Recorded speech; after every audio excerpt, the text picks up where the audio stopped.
သပင်အရှည်တစ်လက်မတိုးသွားပဲသပင်အုံနှစ်ဆလောက်ထူသွားအောင်ဘယ်လိုညှပ်မလဲဆိုတာကြည့်လိုက်ရအောင်နော်ဒီနေ့လာတဲ့ညီမလေးဆိုအသက်20ဝန်းကျင်လောက်ပဲရှိဦးမယ်ဗျာသူ့သပင်အရှည်ကရင်မဲအားလောက်ထိရှိတယ်ဗျာပြဿနာကသပင်လေးကနည်းနည်းပါနေတော့သူကအုံတူလေးဖြစ်ရှင်တာဒါပေမဲ့အရှည်ကိုတော့လုံးဝအတူမခံဘူးဆိုပြီးတောင်းဆိုထားပါတယ်ဒါနဲ့ပဲကျွန်တော်လည်းသူ့မျက်နှာကြားနဲ့လိုက်ဖက်ဆုံးဖြစ်အောင် butterfly ကတ်လေးညှပ်ပေးဖို့တိုင်ပင်ပြခဲ့ပါတယ်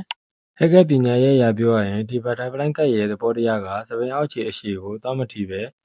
အပေါ်ပိုင်းနဲ့မျက်နှာဘေးဘက်တွေကိုလေယာအလွှာအဆင့်ဆင့်ဖန်တီးပေးလိုက်တာပါ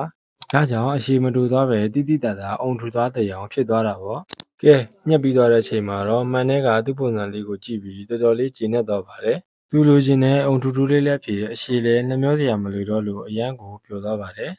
ညီမလေးတို့လည်းကိုယ်စပင်ကိုအရှည်မတူသွားပဲအုံထူလေးနဲ့လှကျင်နေဆိုရင်တော့ V47 စမ်းကြောင်းဆိုင်ခွဲမှာအခုပဲပူကင်ယူလိုက်တော့နော်ကျွန်တော်က V47 စမ်းကြောင်းဆိုင်ခွဲမှာဒီဇိုင်နာချမ်းလေးပဲဖြစ်ပါတယ်你那刚刚表来在那对的地，被罗拉的偏个盘沙来俺不地，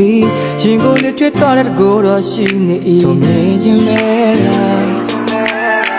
谁也搞不上面龙嘎苏，啊可那靠你你拉波，嘎不没，没能龙也无敌呀，俺爸妈，我西都看他呗。